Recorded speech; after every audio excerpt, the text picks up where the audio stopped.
Playoffs are here. What's up? Feeling good. So excited. Got a lot of picks. Got a lot of props. Got a lot of same game parlays. Got a lot of stuff. I didn't take anything really traditional yet. I probably will. I'm just too excited. I got a lot of thoughts on all these games. I don't even want to bother with a long intro. But first, I do kind of need to tell you, like, subscribe, Mike the Mush on YouTube. It helps the algorithm. You got to do all these things. It's tedious, but I need you to do it. Join in the comments. Join the live chat if you can. If you're watching it after, hit that notification bell so you know exactly when we're going live. You can join. You can rip on me for all my picks. And then you can profit when we win them. I won't hold it against you. A lot of games to go through. We got 6. I don't know how I feel about that Monday game, to be honest with you. It's not my favorite. I'm assuming the winner of that will play late Sunday. I mean, they're kind of screwing them if not. You would have to imagine. That Sunday day with 3 games, though, that's the chef's kiss. I like that. Both games Saturday really interesting too. Monday is just really the one that I don't enjoy and I don't know what to do with, and it's my least wagered on game, Cardinals-Rams. Who knows? I mean, that should be everybody, right? Like, who knows what to do with them? But we'll go through it. We'll go through all the games. I'll give my official picks at the end. I got a lot of thoughts. Let's dive in. We don't want to waste any time. Playoffs are coming, baby. Let's go. All right. Raiders-Bengals is first. I'm just going to give my overview thoughts on each of these games quickly. We're not going to dive into too much stuff unless I go down rabbit holes and chase the rabbits. But I got plenty of picks after, so I want to break those down. Here's the crux of the Bengals-Raiders game is this. I don't need to look up any stats. Bengals cannot protect Joe Burrow. He plays well anyway. A lot of the time when he's under fire, he'll just take a 3-step drop, throw it up to Chase. If they double cover Chase, they'll throw it up to Higgins. If they're really playing 2 high safeties, Boyd will be over the middle, and CJ Uzoma sometimes will make plays down the seam if they're really focusing on all those receivers. If they drop back too far, Mixon should shred them. Thing is, Raiders never blitz. I think they're 32nd in blitz percentage. They never blitz. And Max Crosby's a beast. And so is that whole defensive line for the Raiders. So they're going to come after this bad Bengals offensive line with no blitzing and believe that they're going to get to the quarterback. If they can get to Burrow, it's going to be a long day for the Bengals. They're going to have to quickly figure out how to adjust, and I don't know if they'll be able to. If they can't get to Burrow, it's going to be a long day for the Raiders, and it's going to start to look more like those Chiefs games did when the Raiders just got smacked by them. Now, these two teams did play, and the Bengals won by a lot in Vegas. This was the time when Vegas was really tailspinning. I thought their season was over, but they refused to die. They just never die. The Austin Powers, why won't you die? It's Austin Powers, right? I think. Who knows? The point is, Carr played okay in this game, turned it over. They couldn't really run the ball. I don't know why. Kenyon Drake was still there. Who knows? Waller dominated, though. He's going to dominate in this game. I really like him on a lot of my props. We'll get to that at the end. Renfro has improved a lot since then. It's weird. The Raiders are just like, why do they keep winning? It's hard to figure out, but they do. And this defense is really built to exploit the weakness of the Bengals. And Waller is pretty much built to exploit the weakness in the Bengals defense. So I like the Raiders. I mean, I have liked Cincinnati for a while. But the truth is, they've had a lot of ups and downs just like the Raiders have. Right? Like, you look at the Bengals, they've been good lately. They finished with 4 wins, and a bunch of them were strong. Now, this is the Raiders, actually. I'm sorry. But they finished with 4 wins, and a bunch of them were strong. But they get blown out by the Chiefs. They struggle to move the ball against Washington. They somehow beat the Cowboys in a game that was really weird and poorly officiated. But they've been just stomped on a bunch of times, so it's hard to take them. But when you look at the Bengals, I just don't know what to do with them. They've had hiccups like everybody else. This game, we throw it out. They didn't play anyone. The Chiefs, they win. The Ravens, they win. The Broncos, they win an ugly one. I don't know if I give too much credit there. They lose to the Niners, who are ultra physical and possess a what? Physical D-line. Thank you, audience. So do the Raiders. They lose to the Chargers big. What was that about? They're not even in the playoffs because they lost to these very Raiders. They beat up on the Raiders, but they lost to the Browns horribly, who are not good. They lost to the Jets. It's just this is a weird team. Like, if you want to make the argument that the Raiders are bad and they've had too many ups and downs to trust, then what are you thinking about with the Bengals? If you watched last week, or maybe it was the week before at the end, I'm not really even sure, but I've been saying the dogs are barking. Like, all these teams are too similar to me to really choose one so much over the other if they're a touchdown favorite. And as much as I've liked the Bengals down the stretch and think their skill players are really good, you're not really going to get me on board with laying a touchdown for a Bengals team that never seems to win big games at home. It's been forever. Playoffs, they don't do that well. And they have a severe weakness that the opponent can really exploit. So I like Waller. I like the Raiders. And we'll get to that more when we go through the picks. Now, Patriots-Bills, if you've been watching at all, I have preached that the Patriots were really good, but I will acknowledge that they have a little bit run out of steam here at the end. Lose to the Colts, lose to the Bills. They beat that Bills in the weird weather game, which we'll get to in a second. They crushed the Jaguars. What does that mean? And then they lose to the Dolphins, which was alarming. This feels like Mac hit a little bit of a rookie wall. They don't have enough skill players to really contend in a high-flying matchup. I get all the downsides, right? But they also have a lot of upsides. They are the best coached team in football. They are very, very big and physical and tough, which matters down the stretch when we get into the cold winter games. We're going to Buffalo. It's going to be very cold. There's going to be some weather. There's going to be some wind. There's going to be some snow maybe. And as much as I've been on the Patriots, I have them plus 750 to win the AFC. I've been saying it for months. I've been on them for a while, and I do like them. My picks here are going to be mostly anti-Bills. I'm not a Josh Allen guy. I never have been. If you watched at any point, I've probably made fun of him. And they don't stop the run that well. They just don't. They haven't really fixed that. And I just really think the Patriots can exploit that. The same way the Raiders can exploit the Bengals' inability to protect the passer. The Patriots can run down the Bills' throat. They did it in that game where Mac only threw 3 times. And it's turned into this meme. But when there's tough weather, they can do that. I'm not saying Mac's going to throw 3 times, but he might throw 15 to 20. It might not be a lighted up kind of game.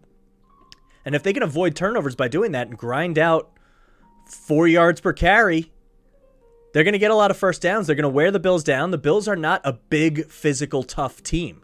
That's not a knock on them spiritually. That's just their player personnel. And so I really think size and strength matters in a game that's going to be freezing cold in January at night. Coaching advantage goes to the Pats. Josh Allen throws the ball so hard. He and Justin Herbert have not figured out how to throw a changeup yet. And they throw the ball so hard that it's like throwing a rock at somebody from 10 yards away from them. In freezing cold and wind and cold, I think the Bills receivers are going to have a hard time if Allen can't figure that out, and he hasn't been able to figure out in years. So I don't know if he's just going to turn on the switch and have some touch now all of a sudden. He's not Russell Wilson, you know? So I think the Patriots match up well in this game. I understand how that other game went in New England. I get it. I watched it. I just think this game is actually closer to the first one than the second one.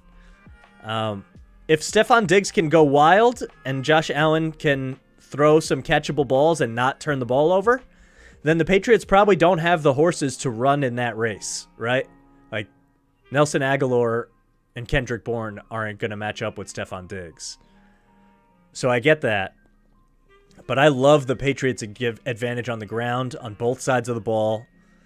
I like their size. I like their strength. And I like Belichick going in to beat the Bills. They're even on the season. He's going to want to embarrass Sean McDermott here. He got outcoached. Belichick got outcoached in that second game. And I don't believe, until I see it, that Belichick is going to get outcoached twice by the same guy, in the same team, in the same season, just a couple weeks apart. He's got to have something up his sleeve. They have to be ready. I can't imagine this team's going to get bounced in the first round. I think they're really good. If you threw 2 good skill players on the Patriots, they would be Super Bowl favorites. I really think that that's true. People would look at them totally differently. It's just because you don't know any of their receivers or don't care about them that people are hesitant with this team. I don't think Mac is as bad as he's looked recently. I don't think he's necessarily in a great position to dominate this game, but I think he can manage the game. we talked about all year how this is the 2001 Patriots all over again, right? So this is what it is. Like 2001, Tom Brady had some bad games, did he not? Why am I bringing up Brady before I have to? I mean, this just hurts me to do, but what are you going to, this is it. 13 for 23, 12 for 24. I mean, he threw 54 times in this game. That's weird. 16 for 20. There's games where he just doesn't throw it that much. 11 for 19 in week 15. That's not great. 2 picks in week 17. 17 for 29. And then what do they do in the playoffs? They win. Right? And all of a sudden, he throws 52 times in this one. This is the game I'm comparing it to, right? He goes 12 for 18, no touchdowns, no picks, doesn't throw a lot, but they grind it out against Pittsburgh. It's not even close to the same team, obviously, but Mac Jones can do that. He can go 12 for 18 for 120 yards. I mean, it's a different game, it's a different era, but they can grind out wins that way, and I think it's going to be closer to that than anything else. And I just won't really trust Josh Allen to... I mean, look at this guy. Come on, get out of here. I won't trust Josh Allen to win a tough, cold weather playoff game until I see him do it against the Pats. I need to see it before I'm going to believe that. And even when I see it, I'll probably just rag on him. So that's where I'm at with that game. Eagles-Bucks. I said all year, I hope the Eagles sneak into the playoffs so I can hammer against them because they're not good. I don't care what anybody... I know they are physical like the Patriots, and they run it really well. I get that. Buccaneers' run defense has ironically been a little susceptible lately because they've had people out due to injury, but they're getting those people back. I'm 99% sure. I mean, of course, like anything, check before kickoff for these injury reports, but they're going to get a lot of people back, so I think their run defense is going to go back to how dominant it was early in the year. And they're going to know exactly what the Eagles are going to want to do. And if the Eagles change their strategy now and try to air it out on the Bucs, because the Bucs have a terrible secondary, which they do, Jalen Hurts isn't going to out-duel Tom Brady in a shootout. It's just not going to happen. So this feels like the easy one to me. And that's kind of alarming because nothing's easy come playoff time. And I've been preaching that dogs are necessary to take right about now. And I've also been preaching about how bad this Bucs secondary is. So if Devontae Smith runs wild and goes for 200 yards and has like a Jamar Chase kind of moment, yeah, look, maybe. But I'll hitch my wagon to Brady with a relatively healthy team, all things considered. Fournette's coming back. Godwin's still out, obviously. AB is an idiot. Evans is going to play. Gronk is going to eat. The Eagles do an okay job defending tight ends, but Gronk can really provide matchup problems both on the inside and the outside. They can move him around. I imagine he's going to get peppered with targets. And Evans is still a lot to deal with. Sometimes he's been used sparingly because of injuries, I think, but he still finds a way to score touchdowns even in those games. I just don't see what the Eagles are going to put up as a fight. They're not a playoff team. They just happen to sneak in because we have an extra team around right now, right? Like, people look at the Steelers, which we'll talk about in a second, and they're like, oh, the Chiefs are just going to blow them out because they don't belong in the playoffs. And I feel the same way about the Eagles, except I don't even think they were ever really good. Like, at least the Steelers have some personnel that are interesting. This Eagles team, who have they beaten? Falcons, Panthers, Lions, Broncos, which this game they shouldn't have even won, although they won by 17. I still stand by the fact that the Broncos were the right pick there. Just probably nonsensical, but I refuse to give it up. Saints, Jets, Washington, Giants, Washington, and then they get smoked by the Cowboys in a meaningless game. They beat nobody. They haven't beaten a good team. This was a 6-point game when they played the Bucs, but it wasn't. Because if you look at the play-by-play, I'm pretty sure they nailed it like on the 3 or something. On the 8. So they were going in. Like, if they wanted to, they could have scored this. And this was a 6-point game, and Philly scored a touchdown and went for 2 and got it.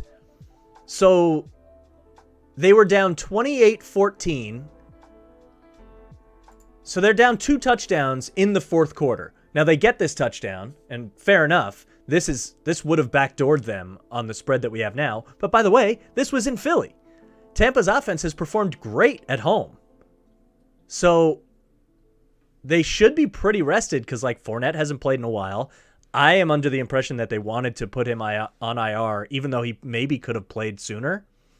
he's going to be fresh. I like him catching balls out of the backfield to replace some of that Antonio Brown factor. Huge upgrade over Ronald Jones in the way this offense has moved recently. And this game itself could have been a 2-touchdown game if not for them kneeling here. So there's no talking myself into Philly. I've been against them the whole time. I don't understand why people would take Philly. I don't know what there is to like. The way to beat the Pats is to be able to throw it on them. I mean, I'm sorry, not the Pats. It's just Brady PTSD for me. The way to beat the Bucs is to throw it deep on them constantly and get into a shootout and hope that Brady makes some mistakes, which maybe he will. But Jalen Hurts ain't the guy. It's not even going to shock me if he gets destroyed in this game and doesn't start for the Eagles next year. Like, that's how I think of him. So if you're going to rely on him running the ball against this defensive front for the Bucs, maybe he can get outside the tackles and beat the Vita Veas of the world. Maybe. But if that's your game plan to try to beat Brady, I just don't. I'm not fading Brady with the Eagles. Okay? That's the end of the story. If you want to go back to all the videos we've made talking about how the Eagles are trash, you can. They are there. I'm on the Bucs. Let's talk about Niners-Cowboys. Now, I'm starting to get a little scared by this one, right? Because I've loved the Niners when the line opened.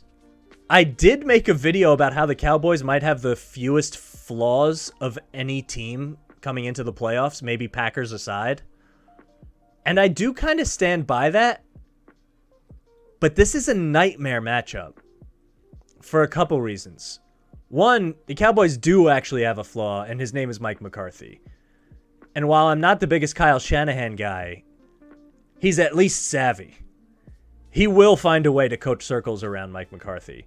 And if this game comes down to timeouts or challenges or decision-making at any point, McCarthy will screw it up at least once. I think this line should be less than 3. It should probably be 2, in my opinion. I like the idea of teasing it up to be safe. Cowboys cannot defend tight ends. Niners, that's right. Let's go Niners. Kittle is going to eat. He's going to eat, and then he's going to eat more, and then he's going to look right at Zeke and do the stupid thing. He's eating cereal, right? I heard someone say it was soup, but no one eats soup fast. You can at least eat cereal fast, okay? It's cereal. Also, Debo eats against everybody. There is no one that can tackle him. And if the Cowboys are good at anything, it's being opportunistic with the ball in the air, right? They get a lot of turnovers. They turn them into points. I get it. Diggs is good, blah, blah, blah. They're not great at physically tackling guys in the open field. That's not the strength of the defense. The strength of the defense is pass rush, get after them with Gregory and Lawrence and all those guys, and then be opportunistic with bad throws that go down the field. I don't understand how they're going to tackle Debo or Kittle. It's pretty much that simple. And on the Cowboys side, Dak just hasn't looked good to me in a while. And I've never really been a Dak believer, and he was starting to turn me a little bit.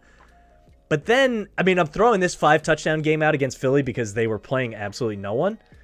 And he looked good against Arizona, but even in this game, there were moments where I was like, I don't know. The stats just... Look, you look at these numbers and you're like, yep, he's good. He's great. All these numbers are great. But you watch the game and there are moments where it's just not exactly lining up. Ignoring the Eagles as a data point from last week, average rushing DVOA opponent Cowboys have faced since their bye is 23rd, yet they're 19th in rushing EPA per play allowed. Wow. That's really, really ugly. Niners finished 5th this season despite missing Elijah Mitchell in multiple games. Chat's coming through with some big stats. And that's so fair. Because a lot like the Patriots, I think the Niners are similar to the Patriots in that they're big, physical, tough, right? You have to address that issue first. And I don't think the Cowboys are going to be able to do that. So I think Elijah Mitchell is going to have a good game in this one. And I don't think they're going to need Debo as much out of the backfield if they don't want to. which they can still do, and he will still get rushes, but it does open them up to have him way further down in the open field, which also opens up Ayuk, and Jennings had a good game last week, to be out wide while Debo and Kittle just trash the middle of the field. I just don't know if the Cowboys are going to be able to stop them. It's not really a Niners offense that's like high flying, but they move the chains like constantly. And I kind of am leaning towards the over in this game because I do think the Cowboys can exploit a little bit of the weaknesses in the Niners secondary. So that's a concern, I guess. But especially getting points in a game that I think will be back and forth scoring and having what I think are the two biggest advantages skill player wise. I know Lamb is like really, really talented, and so is Cooper and all that. But yeah, I mean, I guess it won't shock me if those guys go hard against the Niners secondary. I just kind of like, if we're talking about it, let's even say it's equal between all the skill players on both sides, right? Then I'll take the 3 because I also like the coach better. I like the momentum of the team a lot better. These numbers by the Cowboys recently just feel empty to me. I just don't think they have it. And I love the Kittle matchup, honestly, so much. I think sometimes he just breaks games, and sometimes they really just don't need to use him, which makes you forget how good he is. But what was that one game where the Cincinnati game, 2 games in a row, actually. I think Debo was out for maybe both of these. But he had 15 and 12 targets for combined 332 yards and 3 touchdowns in 2 games. And I think that's the way they're going to go with this. I think he's going to get peppered. And when he's not getting peppered, they're going to have to adjust to having him over the middle. Then he stays in and blocks. And I don't know how Dallas is going to stop the run when he's run blocking down the field, destroying people. I really think he can break this game. So I like the Niners. I have some props in there for them. We'll get to it at the end of the show. But the only thing that's concerning me, which I was going to say when we started this, is everyone seems to be on the Niners. Like, everyone loves them. I haven't heard anyone talking about how the Cowboys can win this game. And of course they can. They have a good home field advantage. They have a good offense. They have a good defense. But I just, at this point, I haven't seen it with Dak. I've seen some things that make me concerned. I think the coach is really bad. I just think the coach is going to hold them back. Also,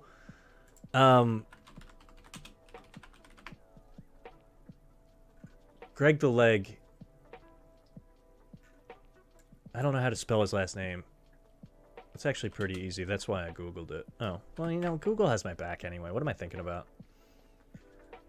He's missed a lot, right? Like, I seem to think that extra points. He missed 1 here. He missed 2. He's missed 3 this month. Missed 1 here. Missed 1 down here. Missed 1 here. He's missed a bunch of extra points. Field goals, 1 for 1, 0 for 1, 0 for 0, 3 for 3, 4 for 4, 2 for 2. You know, he's fine, I guess. He's got an 83%. Public loves them too much, which is spooky. Yeah, I'm with that. I think Robbie Gould is the better kicker between these two guys. I used to like Zerline, but something has made me think that he's not very good. These stats don't necessarily bear it out. But I don't love that, and I don't love the coach. And if I think the game is going to be close, and I think they might give up some of those 3-point possessions for one reason or another, then I like the points. So give me the Niners. Maybe I'm diving into a trap, and maybe Vegas cleans up because everyone has them and nobody has the Cowboys. But I'll live and die with Debo. I've been saying he should be getting like MVP votes, which he won't. Obviously, I get it, but he's the man. And him and George together are just, I mean, George is just so curious. He's curious about the middle of the field, and he's going to find it. Curiosity killed the Cowboys. That's what they say. That should have been the name of the stream. Oh, come on. It would have been a good episode name. I missed it. You can't hit them all. Steelers-Chiefs. I'm feeling the same way about this one. Everyone loves the Chiefs. Everyone loves the Chiefs. I'm tempted to sprinkle a little bit on Steelers' money line. I know it makes no sense. I'm not going to do it. I'm not taking Big Ben on the road. I'm not taking Big Ben in any capacity. He looked like he was kind of done. Like he wanted those last 2 games to be the games where he's like, all right, we did it. I'm out of here. I mean, typing is just, it's a Friday, folks. Typing's hard. He still hasn't looked good in these games. He threw a pick in 3 straight games, 4 out of 5. He's got 10 interceptions, 22 touchdowns. His completion percentage is high, but he throws nonsense balls. He never throws for high yardage. Look at this. Never. He cracked 300 yards 2 times this year. And you're going to have to keep up with the Chiefs. How are they going to do it? They're not. Offensively, they're not going to be able to do it. Their way to compete in this game and stay in this game is defensively. And if TJ Watt and Minkah Fitzpatrick and all those guys can play up to par, we thought the Steelers' defense was going to be really, really good. And it hasn't been lately, although they looked okay against Baltimore and Cleveland. But what does that mean? Now, I do think Clyde Edwards-Helaire is out for this game officially. He is.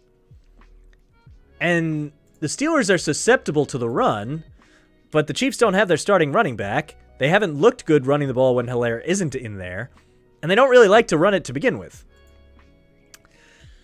This spread feels big. I'm not comfortable laying the 12.5. I don't know why. I mean, the Chiefs should score 30 in their sleep in this game, and really, the Steelers are going to struggle to find the end zone. That's a fact.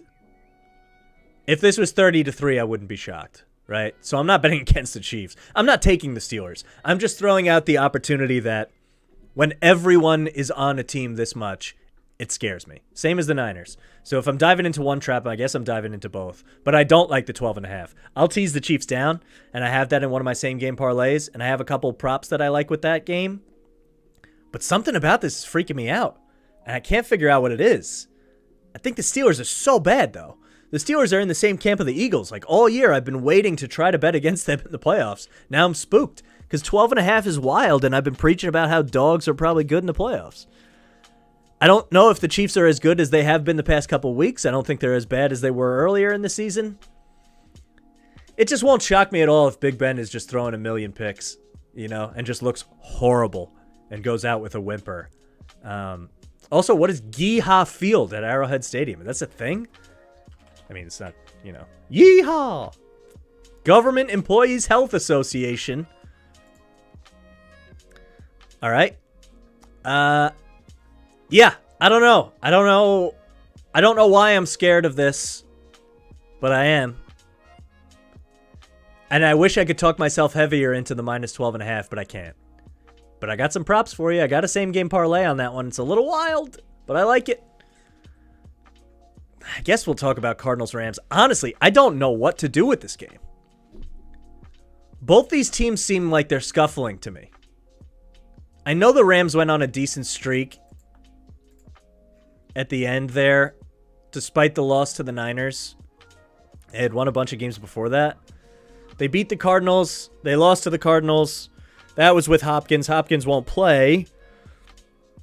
I assume Kupp just dominates like he does every game.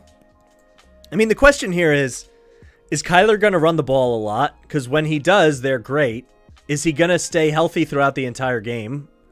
Are they going to be able to run it with Connor and Edmonds, which we haven't seen those two operate at full capacity, in my estimation, in a while?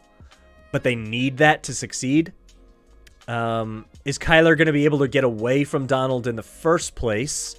Is Ramsey going to shut down Kirk and whoever else, Wesley, so bad that they actually don't have as many weapons to throw to? Again, for a while now, this has just been the Zach Ertz show with them. And I don't know how I feel about that. I mean, he's pretty good, but he's getting so many targets. 7, 11, 13, 9, 10. I don't know, man. Is he going to be the one that wins a playoff game for them? And Kirk is going to get shut down, and Wesley is fine, and AJ Green exists. But the other side has better skill players. Cardinals secondary is good. Rams can probably run the ball on the Cardinals. That's what I do like about them. Is Darrell Henderson playing in this game? Yes. Maybe. No. Those are the options. Yes, maybe, or no. It sounds like he's not going to play. Let's go to Twitter just to double check. At Mike Mush Sports on Twitter, by the way. That's where you'll get all the things that I didn't fit in here or will only come up with before kickoff. Don't forget Stafford's weird toe issue. Yeah, not to mention a million other injuries, right? I mean, his back is screwed up. He had the elbow thing earlier in the year. Not to mention he just throws picks whenever he feels like it. When will those interceptions happen? Because they're probably going to happen. He's had a knack for doing it early and then trying to fight his way back into games, but that can rear its ugly head at any time.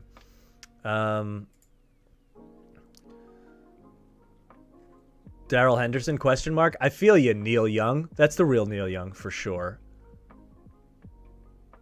I don't know. Why am I not? I guess he's probably out, right? Activated. This is 4 weeks ago. I mean, why are people only talking about...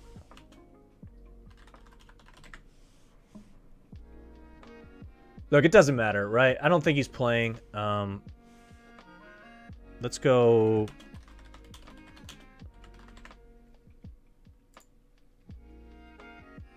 Let's just try to double check before I give too much here.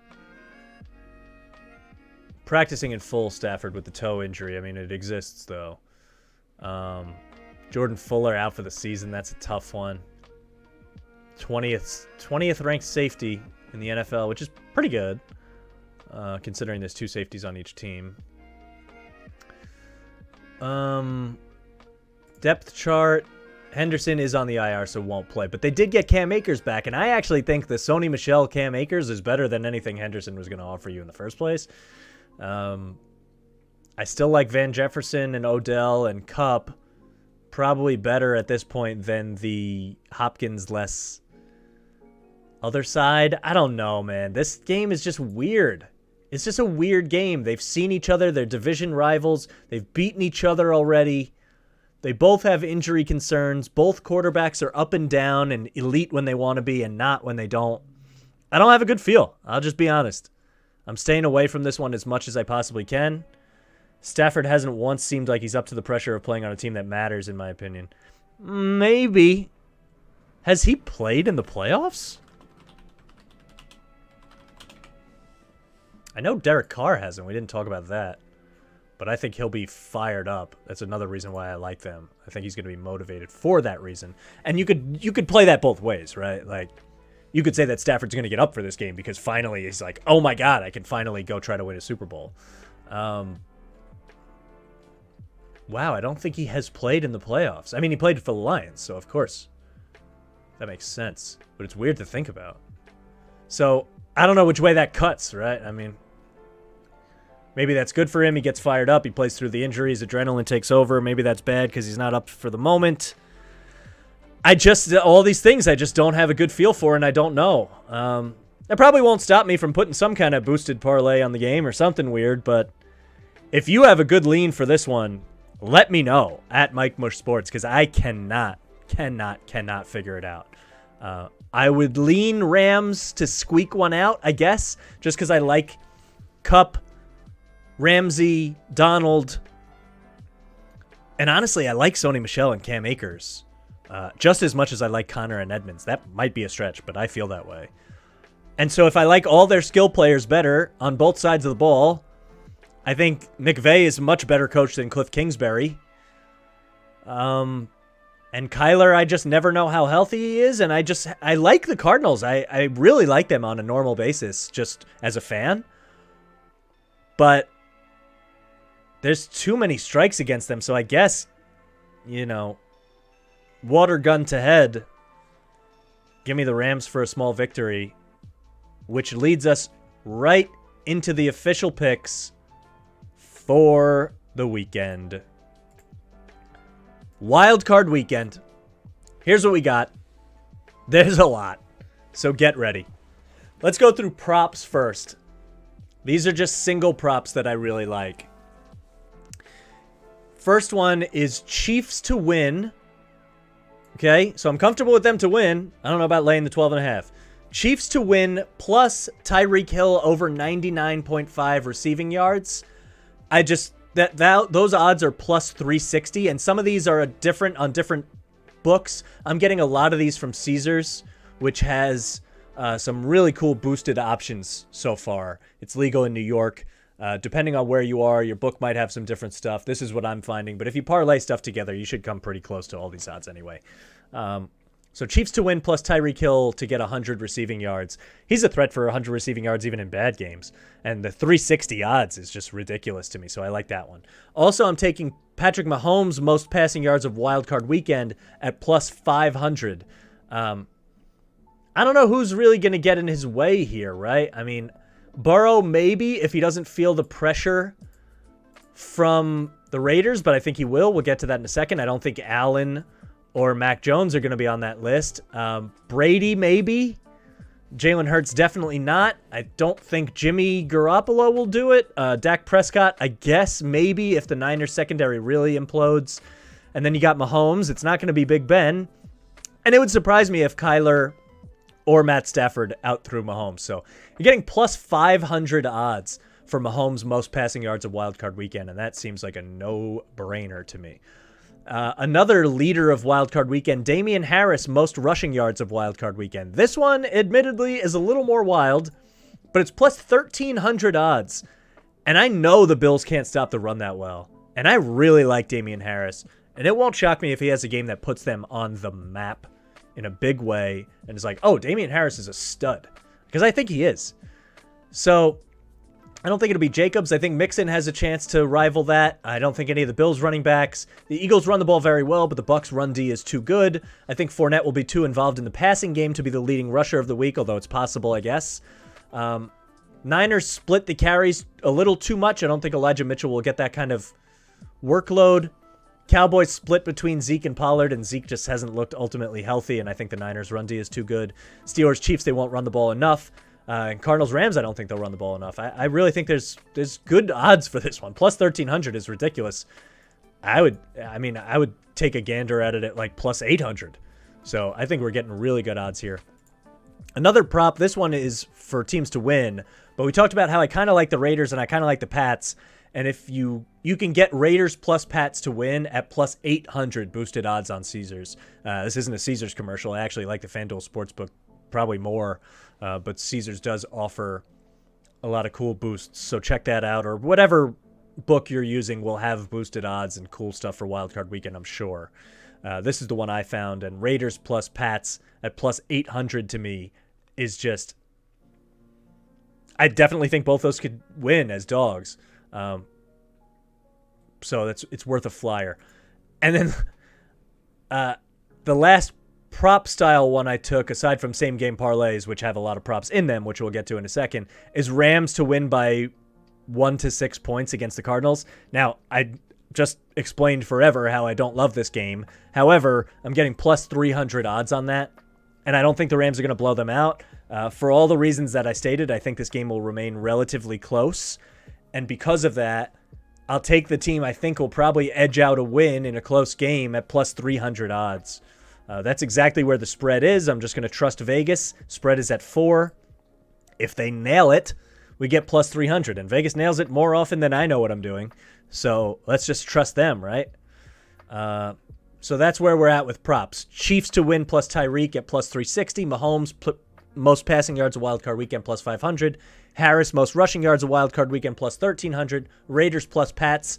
Money lines at plus 800, and Rams to win by 1 through 6 points at plus 300. Now let's get to the same game parlays, because this is where we get really wild and juicy. Some of these are loaded with stuff, right?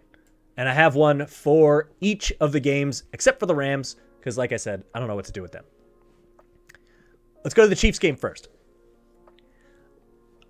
I did alternate spread for Chiefs at minus 5.5. I did Kelsey over 70.5 receiving yards. I think he should eat up the middle of that field.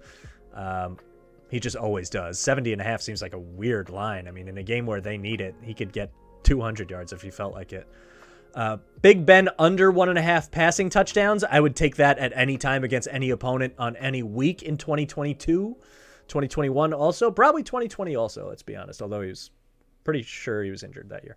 And Tyreek Hill longest reception over 22.5 yards. So again, that's Chiefs minus 5.5. Kelsey over 70.5 receiving yards. Big Ben under 1.5 passing touchdowns. And Tyreek Hill, longest reception over 22.5 yards.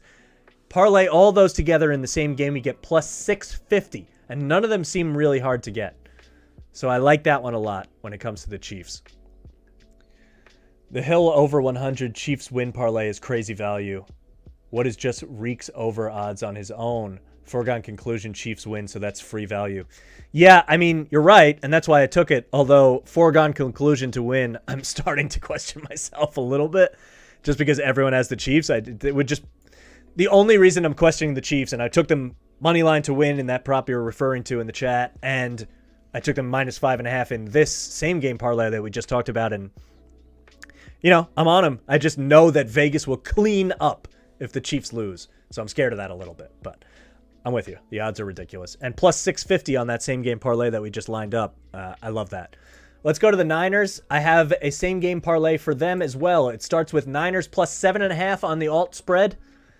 Just kicking it up above a touchdown just to cover myself. I almost went with 8 just because weird stuff happens with 2-point conversions these days. But I took 7.5. And then that will be parlayed with Kittle over 50.5 receiving yards. This is free. If you want to just take that by itself, Kittle over 50.5 receiving yards. If you can get an alternate, I'll take him over 100. I really think he's going to dominate the game. So that one felt like that line is wild to me. I might break that one out and take it by itself. Like I said, at Mike Mush Sports, check in there before the kickoffs of all these games because I'll probably add some stuff and throw some takes in there and maybe adjust. But I'm standing behind all these for sure. So Niners plus 7.5, Kittle over 50.5 receiving yards, and I'm throwing Debo over 60.5 receiving yards in there. The only thing that would get me scared of the Debo one is that he runs it more, but they haven't been doing that quite as much as they were a month ago. And I think they're going to want to get him out into space down the field because I think that's a matchup nightmare for the Cowboys. And I don't think Diggs and those guys are physical enough to deal with Debo or able to tackle him. It just is going to take one bubble screen for him to run for 30 yards. It's going to happen. It always happens. He had that 50-yard reception late in that game 2 weeks ago. You know, he can break this off on one play. And I think this one is really good. Niners plus 7.5, Kittle over 50.5, Debo over 60.5, plus 430 odds. Pretty good. Let's go to the Bucks-Eagles game. This one is going to be Bucks minus 2.5 on the alt spread. Again, I don't like to lay big numbers because I was so scared of dogs for a while now. But 2.5 I'm comfortable with. They should win this by more than a field goal. You have Tom Brady. You're at home. You're playing Jalen Hurts. Then Brady over 275.5 passing touchdowns. That would be a lot of touchdowns. Passing yards. I'm on with that one. As long as he can find the weapons down the field, because I just think the Eagles are a fraud, so I'll trust Brady. I like Fournette over 32.5 receiving yards. I think they need to replace the Godwin and Brown production somehow, and I think Fournette is an underrated receiver, and before he got hurt, he was catching a lot of balls, and I don't think Ronald Jones is going to see the field very much. So I like that one, and I like Gronk over 55.5 receiving yards. I've been talking about all year how eventually they're going to unleash Gronk when it matters, and I'm expecting this to be the time. So those all synergize pretty well because I like Brady to go big, and I like two of his weapons to go big as well on small numbers. So you get Bucks minus 2.5, Brady over passing yards, Fournette over receiving yards, Gronk over receiving yards, plus 567. We're going for payouts here, folks. We're going for payouts. It's time to cash in. It's playoff time. Wildcard weekend. Let's talk about the Pats game. We start with Pats plus 10.5 on the alt spread. I like that one. This one goes deep. But I swear they synergize. Pats plus 10.5. Damien Harris over 56.5 rushing yards. I like their ability to run the ball in this game. Damien Harris touchdown. Under 51.5 because I think they're going to be running the ball. I think they're going to chew clock. And like I said, I think they can control the ground game. And the secret weapon who tried to beat me in fantasy football but couldn't quite get there, Nick Falk, over 6.5 kicking points. Former Jet legend. This is the closest the Jets are going to get to playing in the playoffs. Falk over 6.5 kicking points. The only thing that scares me about that one now is the weather.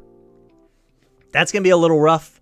So if I blow that one, there's a chance that I remove him from that and go with the other 4. But I have this one in for now because it's plus 950 odds. And I can just see a world where Mac Jones struggles in the red zone a little bit and they have to settle for short field goals. It really depends on the weather, though, so keep an eye on the report there. I think it's going to be cold, but not that windy, so maybe they still can kick.